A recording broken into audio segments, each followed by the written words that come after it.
Ndabaramukije cyane abakunzi bose ba Burundi aho muri bose nibaza ko mumeze neza kandi mushima.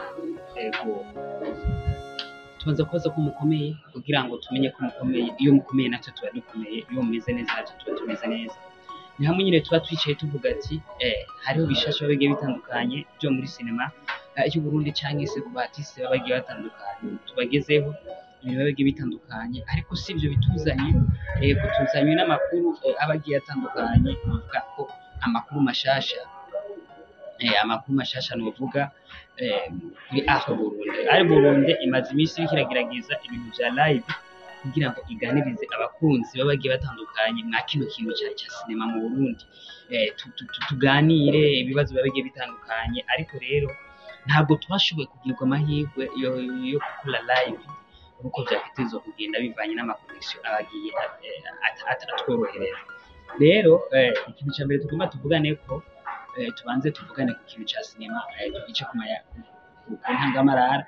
Sinogenda ntikibabwiye, nubabwira ko BMT agasirikwa ntigahere vendredi saa 2 izoba igiye ku rubuga rwa BMT Buja ya kurubuga rwabo. Nibaza ko muzoca mutangura kuyikurikirana. Ni filime ifise urukurikirane, nibaza ko muzoryoherwa. Hama nogenda ndabajana muri Burundi Film Academy iyo twakuzwa Feu Rouge saison 5 yaje kuwa mbere mu gatondo saa 2, nayo nyene izoba igiye ku rubuga. Tuja muri Tuwafa turabona yo Mwamikazi nayo nyene Lendi, nibaza ko nayo nyene izoba igiye ku rubuga. Ni filime nayo nyene nziza cyane iriko irasirikira mu mpande ziba zigiye zitandukanye. Turavuga n'izindi nyinshi cyane ziba ziko zirarengana, kwa Bere, kwa Mr Sani, kwa asore wacu Leminais n'ahandi habagiye hatandukanye. Ariko turashaka abantu b'abakinyi b'amareresi badukurikirana baba bari kwa runo rubuga, dushaka ko baza batubwira uko ibintu byifashe ku mbuga zabo, uko ibintu byifashe amakuru bagiye atandukanye, kugira ngo dushikirize abantu ibintu tuba tubisireya navyo. Ego ko hariho abantu tutariko turavuga bivanye n'ukuntu tutazi amakuru yabo, ariko bacane tuyarondera tuyabagezeko. Rero nubabwira ko ibintu biriko biragenda neza mwa kino gisata ca sinema mu Burundi, biriko biva ku ntambwe imwe ija kuyindi. Rero muri Burundi hari igikorwa kidasanzwe, hari ibintu vyinshi bigomba guhinduka. Kumbure mu mwaka uza tuzotangurana n'ibintu bishasha.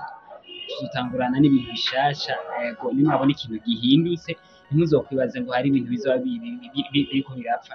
Tuzotangurana n'ibintu bishasha, tuzotangurana n'ibiganiro bishasha bigezweho, tuzotangurana n'amakuru mashasha agezweho, tuzotangurana n'umwaka mushasha, tuzotangurana n'ibintu byinshi cyane. Ego ariko ndakeneye abakunzi ba filime y'u Burundi bakurikirana Burundi, ndabakeneye kugira ngo baze bagira ibyo baba bashikirije kugira ngo ibintu bigende neza. Nariko navuga rero ati muri Burundi hari ibintu byinshi bigiye guhinduka. Kumbure muzoza murayibona haba kuri Facebook, kuba dukorana kuri Facebook page n'abadukorana kuri YouTube.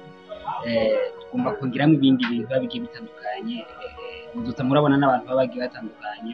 Tugomba kongeramo n'ibindi biganiro, ndavuga ibiganiro by'iyobokamana, ibiganiro byo kwigisha abantu inyigisho zo gukunda igihugu.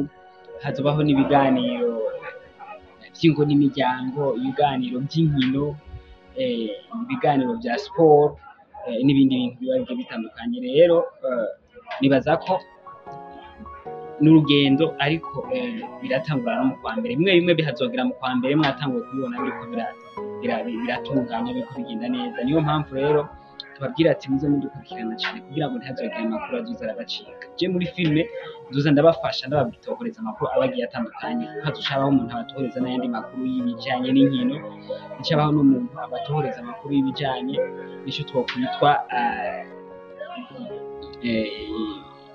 ibi bintu by'ingo n'imiryango, n'ibindi bintu bigiye bitandukanye byongeramo amakuru yo kugira ngo umuntu anonore imitsi.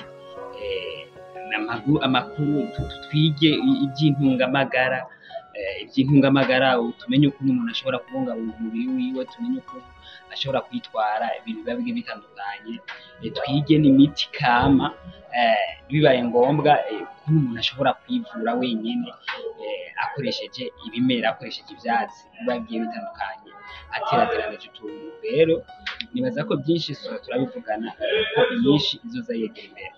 Niyo mpamvu rero nzobabwira ati mushikare mubana nacu kugira ngo abantu bataragira subscribe, abantu bataragira biyaboneshe, kugira ngo ibintu bishikare bigenda neza. Abo bantu nibaza ko hari ibintu bizoza birabacika, ariko mushishikare kubana nacu, mushishikare kudushigikira, mushishikare kuko turakeneye gushigikirwa, kuko turicari bato ntaho turigeza. Niyo mpamvu tuguma dusaba gushigikirwa kuba kugiye gutandukanye mu mpande zose. Rero mukomeze kwizagirwa, mugire imigisha myinshi. Ntabwo tuvuze ibintu byinshi, tuvuze ibintu bikenya, ni kugira gusa dushikare turaganira ibikorwa bigiye bitandukanye, duteganya ivyiyumviro. Nababwiye ko ikintu ca live chance kubera ama connection, bica bisaba rero turondere connection, kumbure uko Imana izogenda iduhezagira, turashobora kuzorondera connection ikomeye kugira ngo tute turayaga byimaze, kuko izi connection twe dukoresha mu matelefone, hariho izindi connection ziba zisumbitse dukoresha mu matelefone, ama wifi akomakomeye, ama Starlink n'ibindi bigiye bitandukanye. Rero nk'ubu turashobora kuba two tuyitemberera, tukabura no mu diaspora, ugasanga dutayemo connection. Murumva ko icyo kintu kizoba ari ikintu cyiza cyane kandi kingira akamaro. Rero ntabwo dushobora kubatererana ibintu biba bigiye bitandukanye, ariko turababwira ikibazo dufise, kugira ngo habeho icyo twitwa ihinduka, kugira ngo ejo nimwabona habaye ihinduka muze mumenye ko twababwiye nk'abakunzi, nk'ababosi, kuko ntidushobora gukora twenyine. Iyo tuvyikoranye ntibiryoha, ariko dukoranye na mwebwe biraryoha cyane gusumba. Nuko rero nibaza ko ari ibyo, ibindi navyo turabibabwira buke buke uko iminsi izogenda irakurikirana. Dushimire umuntu wese afata akanya akadukurikirana, dushimire abantu bari mu Burundi, dushimire abantu bari mu bibanyi, ndavuga mu Rwanda, muri Congo, muri Tanzania, no mu bindi bihugu bigiye bitandukanye, turi muri continent ya Afrika. Abanyafrika bagenzi bacu turabakunda, mwebwe mwese mwahisemo nako mwisanze muba muri Afrika mutabihisemo. Turakunda n'amakontina mabanyi mu bihugu bya Buraya, bajya baba bari mu bihugu mu yandi makontina, namwe turabakunda cyane. Abantu bumva ikirundi, mugerageze musigurire abandi bantu kugira ngo turonke abantu badufollowinga vuba cyane. Turabazanira n'ibiganiro by'indimi zigiye zitandukanye kugira ngo dushikare kubana hafi na hafi. Kiba ikinyamakuru kiba gikomeye, gishikiriza amakuru abakomeye, umuntu wese ashobora kubyumva kandi akataha.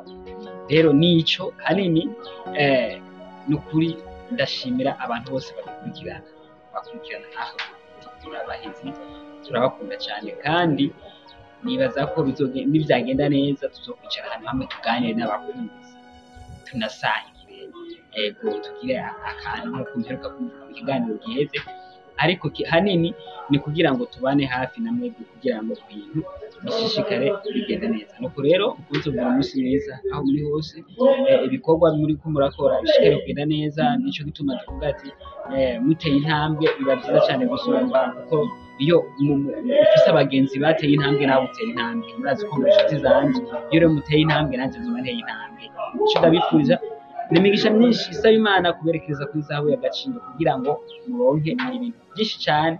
Iyo rero bimaze kuboneka muca mutubuka natwe tuba tutarabibona, na cyane cyane dutera intege mu rugendo tuba turimo, kugira ngo dushigikirane, habe icyo bitwa kuzamurana, kuduzanya, kuko urugendo rwose umuntu agira rw'ubuzima ntashobora gushika wenyine, kuko hari uvutse, hari ibintu utavukana bisaba kurondera kuri mugenzi wawe, kandi n'Imana mu kugufasha ntigutuburira ko irungikana mu mugenzi wawe, hama ugasanga biriko biragenda neza. Rero nuko mukomeza guheza kuva mu kirimi cyane neza, gusura mu kiganiro kizokurikira. Imana ikomeze kubaha.